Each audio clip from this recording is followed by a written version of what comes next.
Halo Sobat YouTube semua, bertemu lagi bersama saya Wendika Fernanda. Kali ini kita akan membahas prioritas penggunaan dana desa tahun 2020.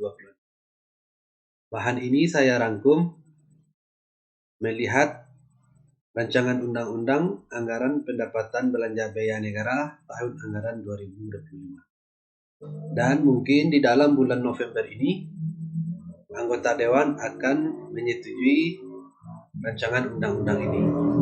Jadi, mari bersama-sama kita lihat prioritas penggunaan dana desa tahun 2020. Yang pertama, penanganan kemiskinan dan kemiskinan ekstrim. Penanganan kemiskinan ekstrim dengan penggunaan dana desa paling tinggi 15% untuk bantuan langsung tunai desa dengan target keluarga penerima manfaat dapat menggunakan data pemerintah sebagai acuan. Jadi, untuk prioritas penggunaan dana desa tahun 2025 nampaknya BLTDD masih berlanjut. Tetapi ambang batasnya paling tinggi 15%. Dan sebagai acuan penerimaan manfaatnya adalah data dari pemerintah. Seterusnya yang nomor 2, penguatan desa yang adaptif terhadap perubahan iklim. Mendukung program-program yang menjaga kelestarian lingkungan seperti reboisasi, pengelolaan sumber daya alam berkelanjutan, dan penanggulangan dampak perubahan iklim, serta mendorong desa memiliki rencana tanggap bencana yang efektif. Jadi kalau kita lihat untuk prioritas dana desa tahun 2025 adalah penguatan desa yang adaptif terhadap perubahan iklim. Kalau kita lihat di desa, bisa kita masukkan ke dalam penanggulangan bencana. Karena kita bencana tidak tahu, terkadang musim kemarau yang terlalu panjang, banyak terjadi kebakaran, terkadang hujan yang terus-menerus, maka akan terjadi banjir. Maka pemerintah dengan prioritas dana desa tahun 2025 ini untuk menganggarkan setidaknya untuk penanggulangan bencana. Lanjut. Yang ketiga, penguatan promosi dan penyediaan layanan dasar kesehatan skala desa termasuk stunting. Fokus pada pencegahan stunting dan penyakit menular lainnya melalui perbaikan gizi anak balita dan ibu hamil, serta penyediaan layanan kesehatan dasar yang merata di seluruh desa. Jadi, untuk mencegah anak-anak bayi kita lahir stunting, itu dimulai dari gizi ibu hamil terlebih dahulu. Maka pemerintah meningkatkan promosi dan penyediaan layanan dasar kesehatan skala desa. Ini termasuk juga di posyandu dan puskesri yang ada di desa. Mari bersama-sama ibu hamil dan kita semua untuk perbaikan gizi anak balita dan ibu hamil.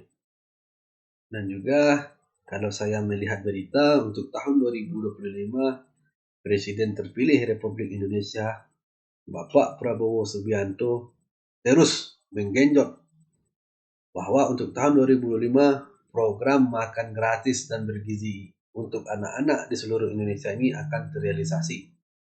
Karena beliau sangat prihatin masih banyak anak-anak kita yang kurang gizi. Jadi kalau kita lihat untuk rancangan APBN 2025 ini juga untuk di desa akan diprioritaskan untuk penanganan stunting. Yang keempat, penguatan ketahanan pangan nabati dan hewani. Ini mendukung swasembada pangan dengan meningkatkan produktivitas lahan pertanian melalui pembangunan lumbung pangan desa dan penguatan sektor peternakan, serta memberikan bantuan dan pendampingan kepada petani dan peternak di desa. Jadi, untuk tahun 2025, penguatan ketahanan pangan nabati dan hewani juga menjadi prioritas. Tetapi kalau saya lihat di sini, untuk persenan angkanya belum dicantumkan. Tetapi mungkin untuk memberikan bantuan dan pendampingan kepada petani dan peternak yang ada di desa supaya untuk meningkatkan produktivitas dan menjadi swasembada pangan. Seterusnya yang kelima, pengembangan potensi dan keunggulan yang ada di desa. Potensi desa meliputi potensi fisik seperti tanah dan air. Tanah merupakan sumber tambang dan mineral, sumber tanaman, ada bahan makanan dan tempat tinggal. Air merupakan sumber air, kondisi dan tata airnya untuk irigasi, persatuan dan kebutuhan hidup sehari-hari. Jadi kalau kita lihat pengembangan potensi dan keunggulan desa, itu melihat potensi yang ada di desa. Kalau potensinya meliputi fisik seperti tanah dan air, maka diprioritaskan untuk melakukan pembangunan yang bersifat untuk membangun dengan lancarnya air seperti irigasi atau juga bisa untuk seperti pamsimas. Dan juga untuk bahan tanaman dan tempat tinggal. Kondisi dan tata airnya untuk irigasi. Melihat potensi yang ada di desa.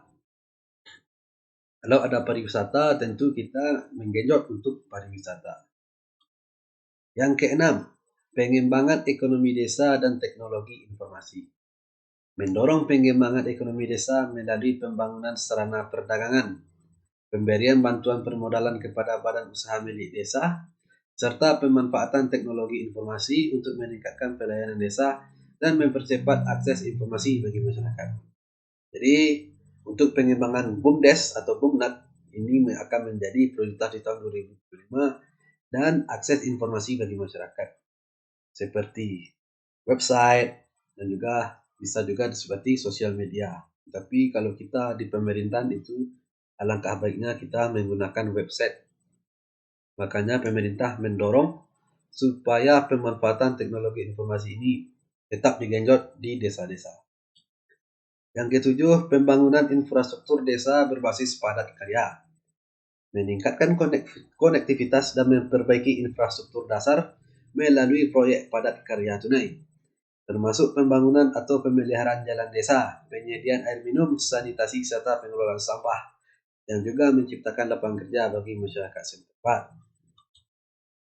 Yang kedelapan, program sektor prioritas lainnya, seperti halnya melestarikan budaya dan kearifan lokal masyarakat desa melalui pelestarian seni, adat istiadat dan tradisi yang menjadi identitas desa.